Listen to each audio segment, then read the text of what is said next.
You know, Bob, sometimes a home buyer finds a home that they really like and it checks off most of their boxes, but it needs a little TLC or they want to do an add-on to the property right away, but they don't have the funds for it. There's a mortgage program out there called a renovation loan that will help them accomplish that. And you know what, Rick? Let's talk about that.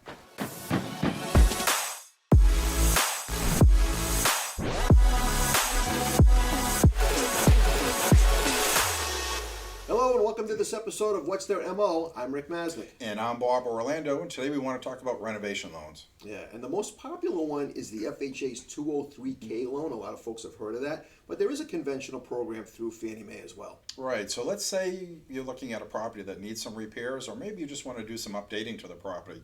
You can actually roll the cost of these repairs into the mortgage through a renovation loan. In the case of needed repairs, you may have a seller that either won't or can't do some of the repairs before closing, but you still want the house and you're willing to pay for those repairs. You can get a renovation loan. And you want to put siding on the house because it doesn't have it, or you want to put a deck on the back of the house. Those are just a couple of examples of things that you can do with what's called a streamlined 203K loan. Yeah, and a streamlined 203K loan is when you can finance up to a maximum of $35,000 of your renovation expenses, and you can do this, but as long as you're not doing any type of structural changes in the property, as far as removing walls or putting an addition on the property.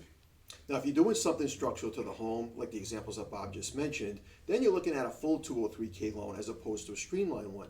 And that just means you've got to get a HUD consultant involved. And the HUD consultant acts as a liaison between the homeowner, the contractor, and the lender, just to make sure that the renovations get done according to the plans. Right, and speaking of plans, when doing a renovation loan, we'll need to submit a complete package. So we'll need a copy of the purchase contract and also a copy of the renovation plans.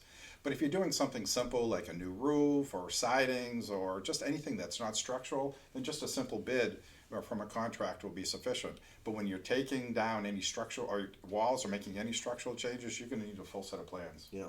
And one of the reasons for that, along with the contract, is the appraiser is going to need to see a copy of all the bids and the plans so they can provide a report that states that this is what the house is going to be worth when the work is done. So as an example, if you're buying a house for $350,000, you're adding $15,000 in renovations, we want to be able to see that the house is going to be worth $365,000 when the work is complete. The $350,000 purchase price plus the $15,000 in renovations. Yeah, and it's also important to know that this is an actual loan product and it can be used for a refinance. So if you have some repairs or updating that you want to do to the property, you don't have sufficient equity in the home, you can use this to help finance your renovations to put any type of property, any fix up anything that you might want. So again, it can be used as a refinance.